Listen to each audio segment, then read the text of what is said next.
Hola, mi nombre es Daniel Alejandro Aguilar. Yo soy el coordinador de la licenciatura en Mercadotecnia y Análisis del Consumidor de la Universidad de la Comunicación. Agradezco que de entre todas las charlas hayas decidido entrar a esta, Neurociencias del Consumo, en la Expo Guía Universitaria. De verdad me encuentro muy contento de saber que quieras aprender sobre cuestiones de neurociencias o a lo mejor te llamó la atención solo el título o ya tienes algún referente sobre esto. Me interesaría platicarte qué es lo que hacemos en la Universidad de la Comunicación.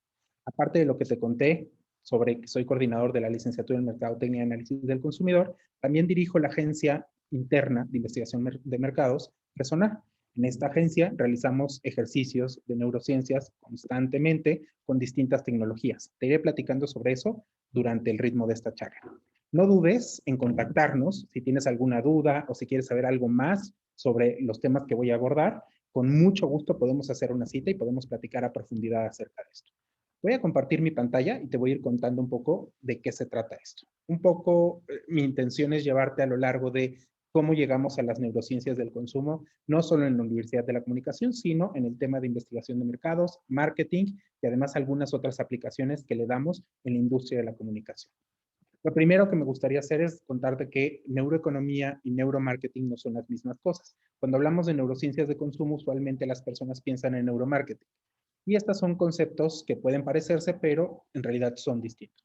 La neuroeconomía son las neurociencias que nos ayudan a entender cómo tomamos decisiones los seres humanos, sobre todo en torno a temas económicos, en temas de precios, en temas de cuando consumimos algo y pagamos o hacemos un tipo de transacción.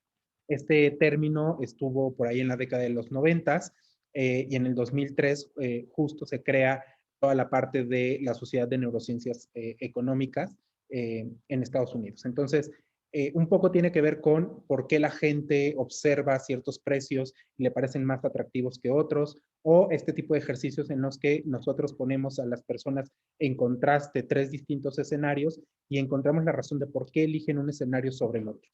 El término neuromarketing, que vamos a utilizar un poco, pero hablando de neurociencias de consumo, se crea por ahí o inicia por ahí del 2002, no se crea, pero inicia fuerte en el 2002 y uno de sus principales exponentes son Gary Salman y Martin Lindstrom. Hay muchos libros al respecto y un poco aquí les cuento de dónde vienen estos conceptos. Entonces, hablando de neurociencias del consumo, voy a tratar de explicarles cómo llegamos ahí. La intención en general siempre ha sido conocer qué es lo que la gente piensa, qué es lo que la gente opina, cómo se siente respecto a algo o qué es lo que sucede cuando interactúa con algún medio de comunicación. Primero iniciaron las encuestas y es una metodología que se sigue utilizando ampliamente, sobre todo, por ejemplo, en política. Las metodologías cualitativas como las entrevistas, la etnografía, los focus y open groups y las metodologías de otras ciencias que aquí encajarían las neurociencias de consumo. Pero ha habido problemas y cada una de estas metodologías tiene sus limitaciones respecto a lo que queremos hacer. Hablando de la investigación que vamos a llamar tradicional en este momento, las encuestas generan en general hartazgo, hay una cuestión de sesgo, porque si las preguntas no están redactadas de la mejor forma, se va a sesgar la respuesta, y hay un bajo control de implementación. ¿A qué nos referimos? A que puede haber lugares en los que los y las encuestadoras no realicen propiamente la encuesta cara a cara y las llenen por cumplir una cuota. Entonces, ha habido algunos problemas cuando hablamos de encuestas, y esto lo saben muy bien las marcas, lo sabe la industria, y en general por eso también a veces hay márgenes de error para poder ponderar este tipo de resultados. Sin embargo, se siguen utilizando porque es una metodología cuantitativa que nos permite tener datos exactos o porcentajes exactos sobre un fenómeno en específico. No significa que ya no se utilicen o que las neurociencias del consumo van a desplazar a las encuestas. Al contrario, de lo que se trata es de combinar metodologías o de utilizar la mejor metodología para el objetivo que tengamos de investigación. La investigación cualitativa, un poco las críticas que tiene alrededor de esto, es uno, la objetividad, porque aquí depende mucho de la observación y de la interpretación que le dé el investigador. Hay un proceso de análisis en el que el investigador tiene que saber perfectamente cuál es el fenómeno a observar y tiene que realizar una interpretación sobre lo que las personas están diciendo, sus opiniones, sobre qué cosas está diciendo la persona dentro de un focus group, dentro de una entrevista, o dentro de una observación etnográfica. La segunda como cuestión que está en contra son los costos y las últimas, las instalaciones. Aquí en la universidad, por ejemplo, tenemos una cámara GESEL donde realizamos focus groups. Es una cámara GESEL un poco tradicional porque tenemos este espejo que solamente se ve de un lado y del otro lado se reflejan los participantes y están las cámaras que también transmiten vía remota la sesión. Usualmente hay muchos tipos de cámara GESEL, hay unas que ya no tienen espejo y solamente se transmite vía remota, la mayoría sí tiene todavía el espejo y este tipo de instalaciones hace pues que se incrementen ciertos costos para las marcas, para las personas, pero la idea es que ustedes vayan aprendiendo cómo se implementan y evidentemente con la formación universitaria o sea, viene esta parte de investigación que a lo mejor no solamente está enfocada en la cuestión mercadológica, sino también se utiliza en otro tipo de investigaciones de corte social, por ejemplo, en la carrera de comunicación social. Y finalmente, la investigación con neurociencias. Tiene aquí una cuestión muy curiosa. La primera es que la inter y la multidisciplina puede ser mal aplicada. Utilizamos muchas tecnologías que les voy a contar y estas tecnologías pueden ser mal aplicadas o pueden tener una interpretación sesgada o no necesariamente tener una cuestión de relación causal o una correlación que llamamos espurias, que son correlaciones que no necesariamente están ahí dadas o que no necesariamente esos fenómenos están correlacionados correctamente. Esta investigación en neurociencias, nosotros utilizamos softwares que nos permiten identificar distinto tipo de emociones o nos permiten identificar en dónde una persona fijó su mirada, qué tipo de respuesta emocional tuvo ante un estímulo, un video, una imagen, etcétera. Y también no quisiera que se quedaran con la idea de que estas neurociencias solamente se quedan en el campo del marketing. Por eso me pareció importante hablar de neurociencias de consumo, porque básicamente lo que analizamos es todo lo que consumimos y a eso nos referimos con medios de comunicación, una nota periodística, los efectos, por ejemplo, de una campaña que tenga que ver con un aspecto social, no necesariamente con un aspecto de venta mercadológica. Entonces, lo importante de esto es entender que las neurociencias tienen aplicaciones en el campo social de diversas magnitudes, no necesariamente mercadológicas, aunque evidentemente lo utilicemos mucho para esto porque tiene datos bastante importantes para las marcas, para los productos. Un poco el modelo de pensamiento que mucha gente tiene en mente cuando hablamos de neurociencias o cuando se habla de la mente es este modelo freudiano que es muy clásico sobre el consciente, el preconsciente y el inconsciente. Este modelo es muy conocido, sin embargo, para las neurociencias es complejo porque no hay un elemento de anclaje que nos permita conocer exactamente qué es lo que sucede en el inconsciente, si no es bajo la metodología psicoanalítica y que tiene también algunos, pues, básicamente, contrapuntos y fallas metodológicas desde aspectos científicos. Entonces, para que no quede como esto ahí solamente dicho, vamos a hablar del inconsciente en general o vamos a entenderlo como una cuestión pulsional de lenguaje y emociones y que va a ser complejo poder entenderle si no es bajo esta metodología. Entonces, como el inconsciente como tal no lo podemos conocer, porque sé que mucha gente habla como de entender el inconsciente o llegar al inconsciente, y eso es complejo porque es poco medible. No vamos a poder alcanzar a medir o tener sistemáticamente una metodología que nos permita saber si se llegó o no al inconsciente. Me gusta más esta aproximación de modelo de pensamiento que utiliza Daniel Kahneman y que habla sobre el sistema 1 y el sistema 2. El sistema 1 entendido como un sistema de información y un sistema de reacción que tenemos, que es impulsivo, que es rápido, es emocional y que se puede medir con distintas metodologías y aproximaciones. Y el sistema 2, que es un sistema mucho más lento, racional, es más meditado y que involucra un proceso de lenguaje mucho más estructurado. Si hablamos del sistema 1, hablaríamos de algo que no necesariamente pasa por la parte del habla, de la transmisión del lenguaje a través de la interacción con otra persona, y del sistema 2 como algo que tú estás pensando cómo decirlo. La idea sería medir un poco cuál es la respuesta impulsiva, no porque esta sea la respuesta verdadera, sino porque nos permite conocer un poco más sobre esa respuesta que no está tan meditada. Me gusta aproximar bajo estos tres pilares que doy usualmente en las clases aquí en la Universidad de la Comunicación. No necesariamente tiene un contexto teórico sobre un autor en específico, sino son conclusiones a las que he llegado a lo largo del tiempo. La primera es que nuestras decisiones están influenciadas por procesos meramente inconscientes. Como les decía hace poco, no podemos llegar a eso, pero sí podemos entender que no necesariamente siempre tomamos decisiones conscientes. Un poco el ejemplo de esto es si yo les preguntara con quién quisieran tener una cita romántica de los personajes que están viendo en su pantalla, pues ustedes pensarían en dar una respuesta y no necesariamente sabrían por qué, aunque creyeran que es porque es atractivo o atractiva. Pero si yo ahondara y les preguntara por qué piensas que es atractivo o por qué piensas que es atractiva, tendrían muchos aspectos que no serían completamente conscientes para ustedes. La segunda es que las emociones afectan nuestras elecciones. Las emociones hacen que nosotros tengamos una suerte de cambios muy impulsivos respecto a lo que vamos a elegir. No es lo mismo que elijamos algo cuando estamos muy emocionados a cuando elijamos algo que no necesariamente nos emociona tanto o cuando ya bajó este impulso emocional. Regresando a estos personajes, si yo les pusiera el componente emocional, como que les dijera que esta persona se va a enamorar de ustedes o van a sentir una atracción totalmente pasional por alguno de ellos o de ellas, pues entonces un poco podría cambiar su decisión o pensarían un poco más en torno a esa emoción respecto a su elección de la persona con la que ustedes quisieran tener una cita o quisieran tener una relación romántica.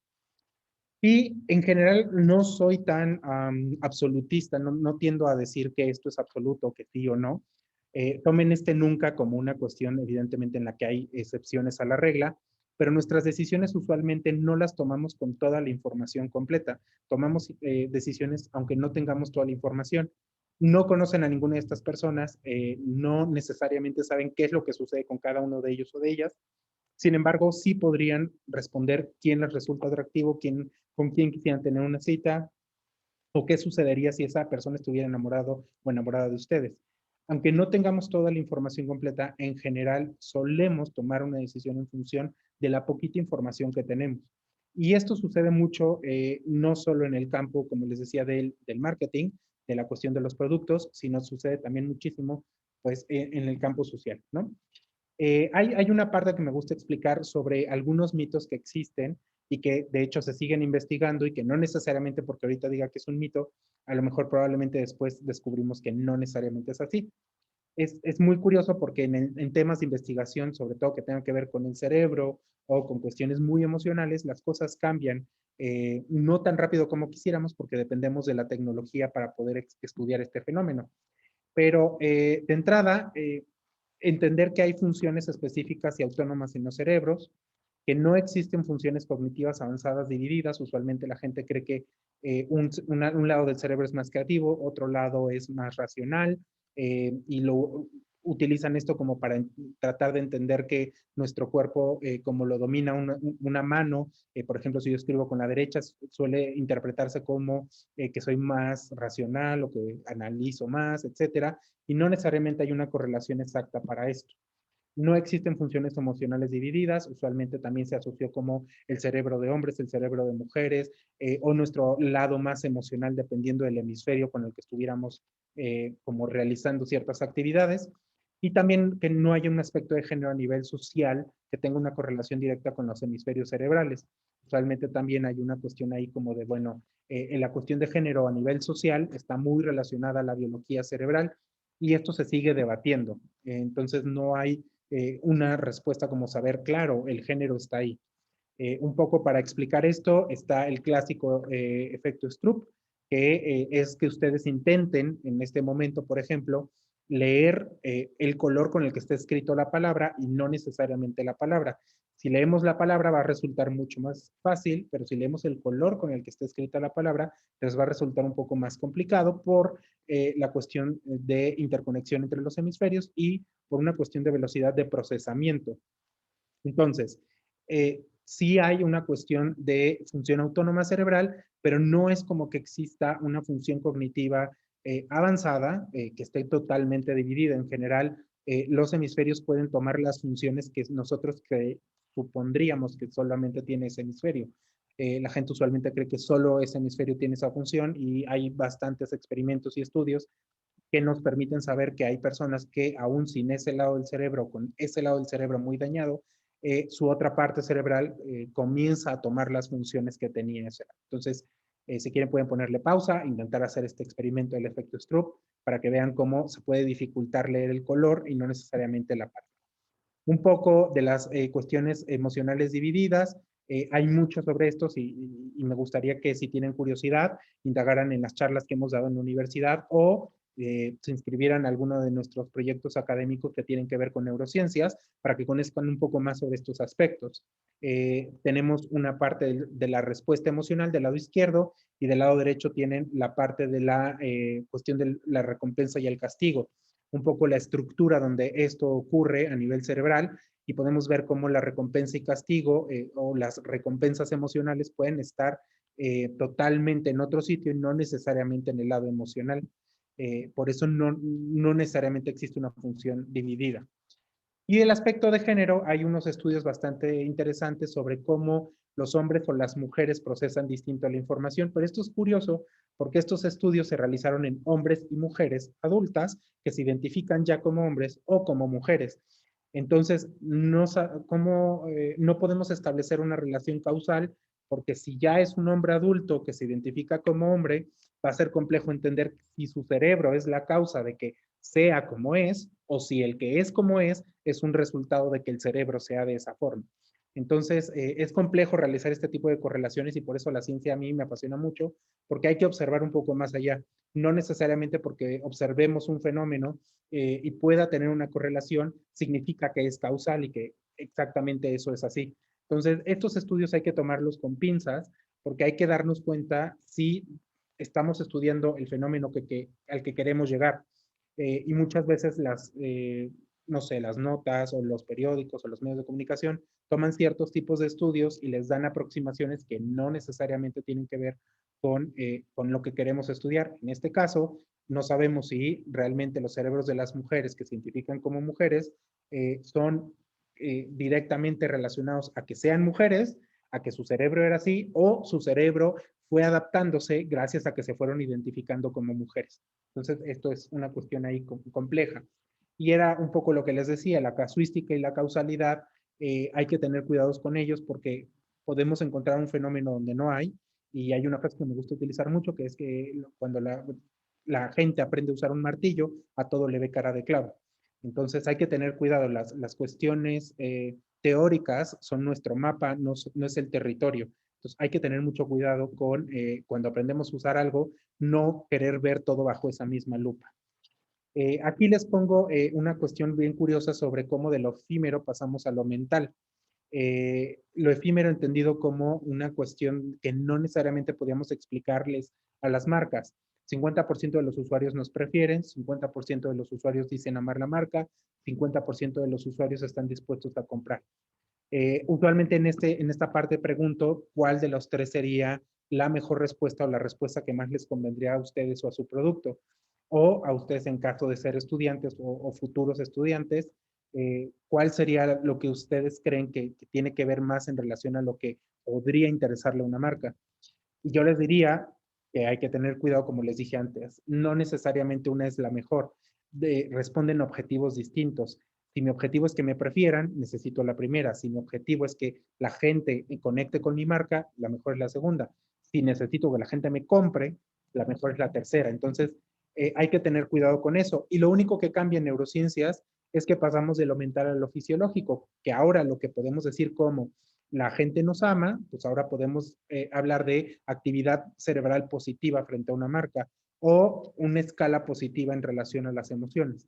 Y hay que tener también cuidado con esto. No necesariamente que una cuestión sea positiva significa que realmente van a tener una acción frente a tu marca o a tu producto.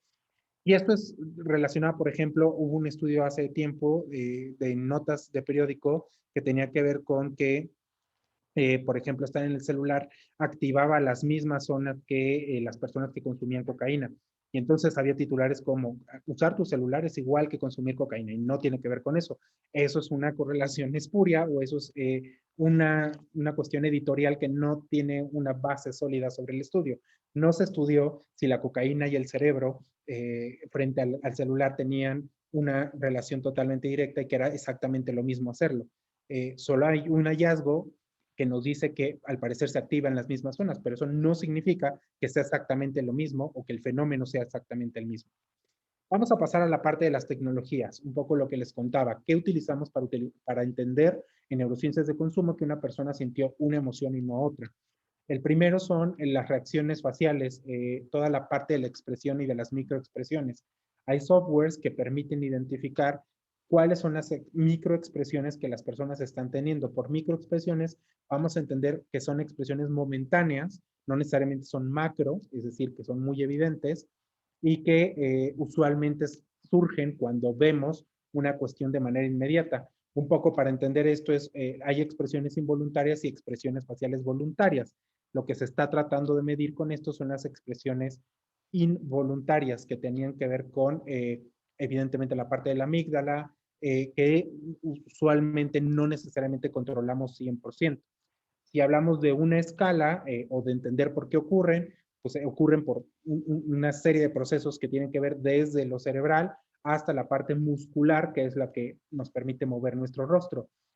Esto se puso muy de moda con la cuestión de Lie to Me, por ejemplo, que querían detectar a las personas si mentían o no mentían, y hay muchos TikToks también al respecto sobre la gente de analizar un poco el rostro de las personas, y yo les diría, se puede, pero no necesariamente significa que eso sea verdad. Un poco para entender que esto son neurociencias y lo que vamos a hacer es una experimentación, necesitamos un ambiente controlado y necesitamos saber cuáles son los estímulos que vamos a medir bajo una metodología específica.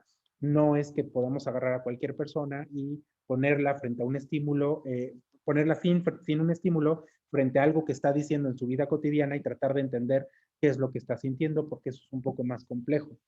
Un poco lo que se mide, bueno, no un poco más bien, lo que se mide en este sentido son todas las emociones básicas o las emociones que ustedes vieron en Intensamente, que es lo que usualmente digo, y estas emociones primarias o básicas son las que los softwares van a tratar de identificar a través de sus expresiones faciales bajo una escala.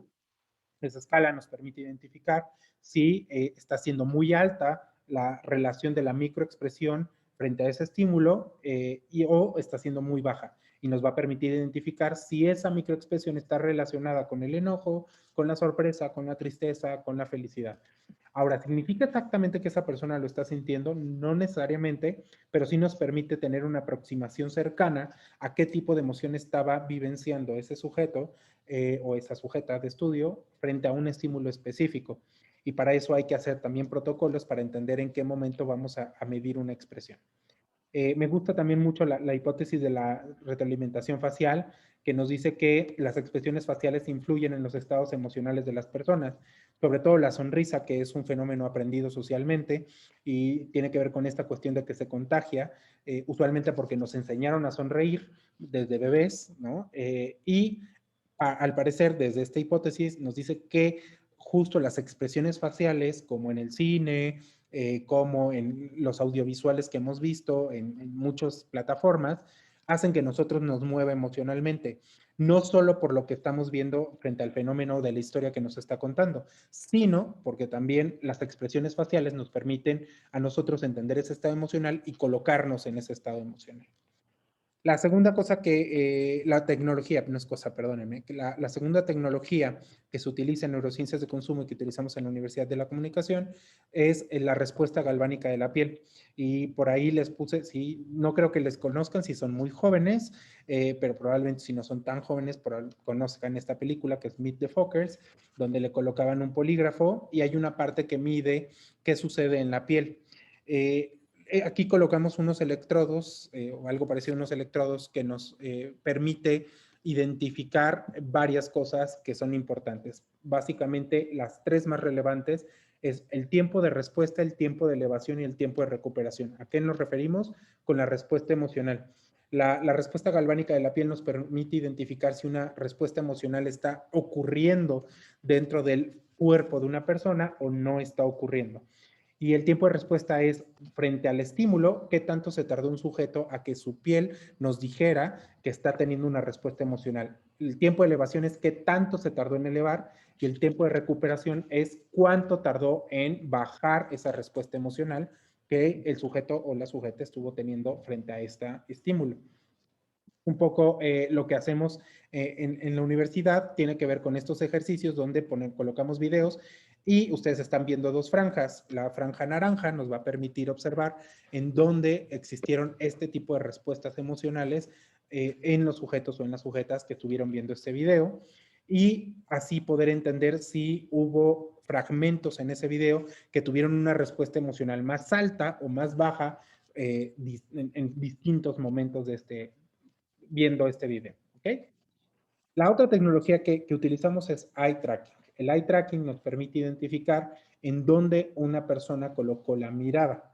Esto es interesante porque antes se le preguntaba a las personas qué es lo primero que viste de la imagen y dependíamos de que la persona nos contara. Esto es curioso porque frente a varios ejercicios que hemos hecho incluso en la universidad, las personas dicen haber visto algo primero, pero cuando observamos el mapa de calor, que es lo que están viendo ustedes en su pantalla, al parecer no fue así.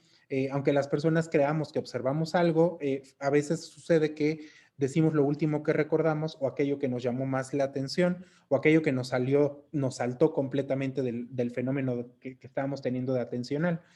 El mapa de calor nos permite ver cuáles fueron las zonas en las que una persona colocó la mirada o detuvo la mirada mayor o menor tiempo. Lo que están viendo son zonas rojas, anaranjadas, amarillas y verdes que nos permiten identificar exactamente dónde se pudo centrar la mirada de una persona en esa imagen, ¿no? Están viendo, por ejemplo, cómo la nariz ahí de 2 o 3 sujetos tienen más zonas rojas, que es donde más se concentró la mirada, y hay otras zonas donde la mirada pasó.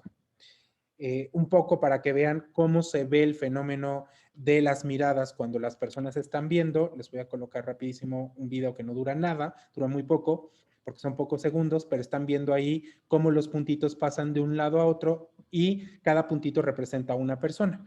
Y eso nos permite identificar qué es lo que estaban viendo exactamente, además de algo muy importante, que es el recorrido visual. Es decir, cuál es el recorrido que una persona hizo en una imagen, qué empezó a ver y cuál fue lo último que vio en una imagen. Esta es otra imagen que testeamos acá, tiene que ver con dónde se colocó la mirada. El rostro es la zona preponderante de esta imagen, evidentemente porque usualmente lo que hacemos evolutivamente es ver los rostros para reconocer a las personas. Esta otra imagen, igual, lo que están viendo es que el rostro es una zona preponderante dentro de esta imagen y están viendo justo, hay otras zonas ahí en verde claro que fueron importantes como la chimenea o el nombre de la revista de esta imagen. Les voy a colocar rapidísimo, hay un video de una marca en específico que es Coca-Cola. El ejercicio se hizo aquí en la universidad y nos permite identificar en dónde hubo más enganche o en dónde hubo más sonrisas, en dónde hubo más emociones que asociamos con lo positivo, además de que nos permite ver qué es exactamente lo que el sujeto o la persona estaba observando en ese momento.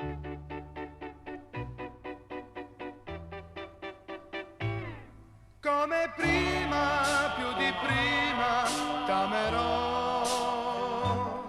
Per la vita, la mia vita ti darò.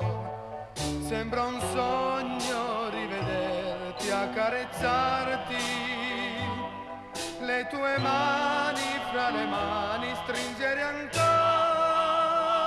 Il mio mondo, tutto il mondo, sei per me. A nessuno voglio bene come a te. Ogni giorno, ogni istante, dolcemente ti dirò come prima, più di prima, t'amerò.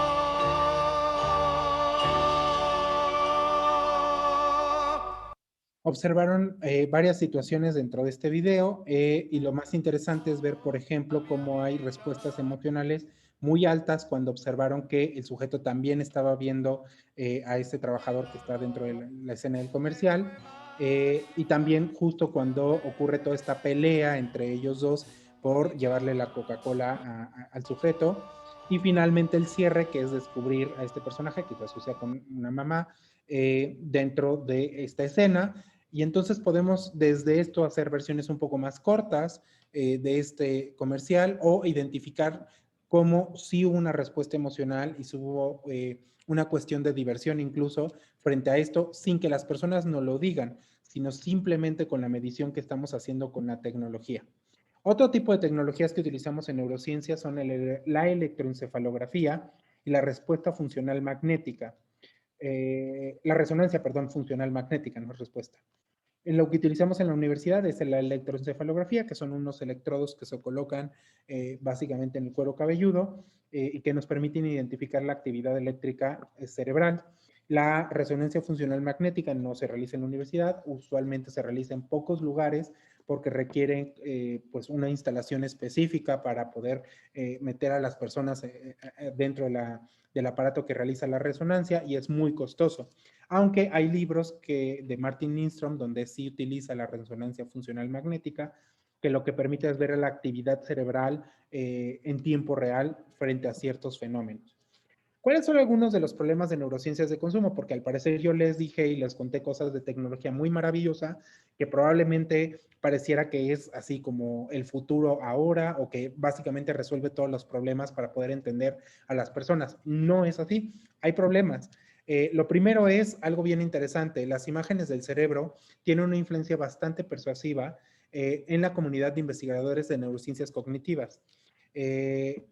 Es decir, si yo coloco esa imagen o si no la pongo, ustedes pensarían que es mucho más serio o es mucho más persuasivo poner la imagen de un cerebro y nos hace pensar que algo es mucho más serio o que tiene un impacto sobre las personas. Esto no solo es en la comunidad de investigadores, también las personas si ven la imagen de un cerebro, usualmente asumen que hay ciencia detrás de ello, que algo ocurrió. Entonces hay mucho sesgo respecto a las actividades que se realizan en neurociencias por el simple hecho de colocar un cerebro. Entonces, imaginemos que otro tipo de sesgos que no han sido estudiados también pueden estar ahí invadiendo cuestiones. La otra es que muchos divulgadores y algunos investigadores han generalizado los elementos de las neurociencias haciendo afirmaciones pseudocientíficas. Un ejemplo de esto es, todos los hombres realizan esto por una cuestión evolutiva y su cerebro está programado para tener un comportamiento en específico. No podemos decir todos los hombres porque no todos los hombres hemos sido estudiados, porque necesitaríamos estudiar a cada hombre de cada cultura en todo el planeta. Entonces, tomen muy con pinzas cuando las personas hablan sobre estas generalidades de, claro, si alguien te dice esto en una charla, tú tienes que reaccionar de esta forma porque eso es la norma. No es así, la verdad es que necesitaríamos ver cómo funciona exactamente en una comunidad específica o en cierto tipo de personas. Tomen en cuenta que no necesariamente las afirmaciones que son generales funcionan para todos o para todas. Entonces, no le crean a las personas que generalizan tanto porque para poder entender algo es en dónde exactamente, ¿no? Es en hombres mexicanos de 15 a 16 años, de 20 a 28 años, de 30 a 39 años, ¿en qué edades se utilizó? Hay que entender muy bien este contexto porque si no, vamos a pensar que efectivamente son todos los hombres y eso involucraría básicamente a cualquier hombre del planeta. La segunda es que a la fecha existen modelos neurosexistas que asumen que hay diferencias sociales asociadas a funciones cerebrales hombre-mujer. Y estas cuestiones de modelos neurosexistas incluso permean en cómo se realizan los estudios o en qué tipo de conclusiones se realizan, porque pensamos que el cerebro de la mujer es distinto al cerebro del hombre y entonces por eso se tienen ciertos comportamientos y para eso hay otro tipo de metodologías en ciencias sociales que nos permiten hacer mediciones mucho más cuidadosas sobre las personas en torno a su género o a cómo se mueven respecto a algo. Entonces, no necesariamente las neurociencias nos van a responder estas cuestiones y hay problemas respecto a esto. Hubo una cuestión bastante curiosa por ahí que salió en un periódico muy famoso de Estados Unidos que tenía que ver con que no se iba a utilizar neurociencias para la cuestión de las campañas electorales, porque las personas asumían que utilizar neurociencias o neuromarketing iba a hacer que la gente básicamente iba a ser manipulada sin su consentimiento y que básicamente había como un botón, ¿no? Que se tocaba en la mente de las personas. No necesariamente es así, aunque hay mucha cuestión que se tiene que revisar en torno a la ética y las neurociencias de consumo. En política es un poco más delicado. Sin embargo, no es que las neurociencias nos vayan a dar un botón exacto o nos vayan a encontrar, vamos a encontrar un hallazgo específico que va a hacer que toda la gente reaccione a eso. Como les decía antes, tiene que ver con la población a la que a la que se le va a medir, es decir, cómo vamos a hacer un estudio de neurociencias, si va a ser en personas jóvenes que viven en la Ciudad de México o que viven en otro estado de la República o que viven en toda Latinoamérica. Y por eso los estudios a veces pueden ser lentos o muy costosos, porque tenemos que saber exactamente qué tipo de personas vamos a estudiar para poder entender un fenómeno en particular. ¿En dónde se pueden utilizar las neurociencias de consumo? Yo les diría que en distintas estrategias. En la parte de segmentación, posicionamiento, targeting o diferenciación. Es muy útil en este tipo de estrategias porque nos permite identificar con neurociencias exactamente qué es lo que la gente puede estar sintiendo respecto a un producto, a una forma de ver un comercial, a una película, por ejemplo, a un tráiler de película, o si realmente las personas a las que yo les estoy vendiendo están entendiendo un mensaje como yo lo quiero comunicar, o si están tratando como de poder acercarse a la marca de la forma en la que yo quiero que se acerquen a mi marca. Entonces funcionan muy bien para este tipo de estrategias de diferenciación, sobre todo, por ejemplo, en entornos digitales, sobre si está haciendo mi imagen llamativa en una plataforma como Instagram o como TikTok, o en una página web, o exactamente están viendo las diferencias de mi producto frente a otro producto, o realmente estoy resaltando las cualidades o los atributos correctos de un producto porque la atención está ahí o porque hay una respuesta emocional positiva o negativa asociada a eso. Entonces, hay varias estrategias en las que puede caber. Y no solo esto, les decía hace rato, no solo tiene que ver con la cuestión de las marcas y los productos. De pronto hay fenómenos sociales que nos permiten las neurociencias poder estudiar un poco más de cerca, como las donaciones, como la cuestión de la empatía social, como saber si hay imágenes que generen un poco más de respuesta emocional frente a otras, o si la respuesta emocional se mantiene frente a fenómenos cuando ocurre una tragedia o cuando ocurre algo muy feliz, o si hay somos más proclives a pensar en las otras personas cuando hay tragedia o cuando hay felicidad. Me parece que las neurociencias y los estudios que podemos hacer con neurociencias pueden ofrecernos mucho más de lo que pensamos si podemos entender qué metodología utilizar, bajo qué argumentos y bajo qué dinámicas o protocolos vamos a poder establecer los lineamientos que van a acompañar a nuestro objetivo. Es decir, que vamos a llegar a ese objetivo bajo una medición muy específica. Y es por eso que justo la formación aquí en la Universidad de la Comunicación, dentro de la licenciatura de Mercadotecnia y Análisis del Consumidor, dentro del diplomado de Neuromarketing y dentro de las actividades que se realizan con otras carreras, permiten a estudiantes que puedan explotar la parte creativa de qué es exactamente lo que podemos medir en torno a una curiosidad, ya sea propia o una curiosidad que le interese a la comunidad. Y ese estudio nos también va a permitir saber si realmente hay una correlación entre un fenómeno que yo estoy creyendo, que yo estoy observando, o si no hay una correlación y a lo mejor lo que yo estaba pensando no es como yo creía. Entonces, me parece bastante interesante que podamos explorar nuestras curiosidades o las curiosidades que puedan ser relevantes para la comunidad con equipo de neurociencias para poder acercarnos un poco más al aspecto científico sin despegarnos del lado creativo o sin despegarnos de la parte que es muy importante para poder hacer ciencia, que es la curiosidad. Un poco les voy a pasar, así paso, voy a dejar este slide y el que sigue tantito, porque son un poco las referencias que yo utilicé para poder platicar con ustedes el día de hoy y espero que puedan ser útiles o si tienen curiosidad, pues quieran como por ahí saber o indagar sobre estos aspectos de tecnología. Entonces, un poco son las referencias que utilicé.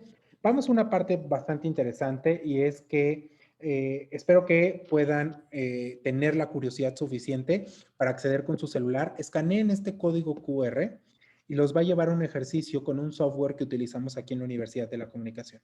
Les pido que cuando lo hagan utilicen su celular de manera horizontal para que puedan observar mejor las imágenes. ¿De qué se trata este QR o qué es lo que van a observar? Ustedes al escanearlo y al colocar de manera horizontal su celular van a observar un ejercicio que les va a permitir un poco conocer sobre los ambientes profesionales de distintas carreras en una plataforma que ustedes conocen bien, que es TikTok. ¿Qué queremos entender con esto? Ustedes van a recibir sus resultados de este ejercicio y les va a permitir identificar cuáles son las licenciaturas que pueden llamar más su atención. Me interesa mucho que ustedes, bajo su curiosidad, puedan como experimentar este ejercicio, porque es una forma distinta de poder tratar de entender qué tipo de licenciatura puede llamarte la atención. Es decir, no necesariamente tienen que responder preguntas. Bajo este ejercicio de neurociencias y con el software que utilizamos en la Universidad de la Comunicación, te vamos a dar una serie de hallazgos sobre tus niveles de atención y qué es aquello que te pudo haber llamado más o menos la atención y te pueda dar una pista sobre la decisión que puedas tomar en torno a qué es carrera estudiar o qué licenciatura es la que me puede estar llamando más la atención. Entonces, están en el QR, no olviden por favor poner su celular en modo horizontal para que podamos hacer una medición mucho más efectiva. Y nos van a dejar ahí algunos datos que nos van a permitir poder enviarles sus resultados. Si tienen alguna duda o si quieren profundizar sobre los resultados que les vamos a enviar, pueden realizar una cita ya sea conmigo o con parte de mi equipo de neurociencias de consumo de la Universidad de la Comunicación.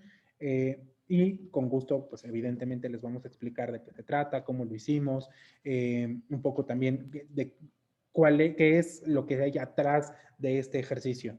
O si ustedes quieren experimentar con el software que tenemos en la universidad, pues también se pueden dar una vuelta y les podemos platicar qué hacer, o si tienen interés en realizar un ejercicio, también estaría interesante que podamos publicar algún ejercicio de investigación o una investigación más seria. Esa requiere un poco más de tiempo, pero todo se puede realizar porque la Universidad de la Comunicación cree en las ideas de sus estudiantes y somos una comunidad que aporta con ideas. Espero que esta plática haya sido de su interés y que hayan tenido un recorrido interesante sobre las neurociencias o por lo menos les haya despertado algo de curiosidad entender un poco de este mundo. Mi nombre es Daniel Alejandro Aguilar, yo soy el coordinador de la licenciatura en Mercadotecnia y Análisis del Consumidor en la Universidad de la Comunicación y director de la Agencia Interna de Investigación de Mercados Razonar, aquí mismo en la Universidad de la Comunicación. Espero también estén teniendo otras charlas interesantes en la Expo Guía Universitaria y les esté resultando de bastante interés. Si quieren saber más sobre nosotros, no duden en consultar nuestras redes sociales de la Universidad de la Comunicación o nuestra página web www.uc.edu.mx. Nos vemos pronto. Muchas gracias.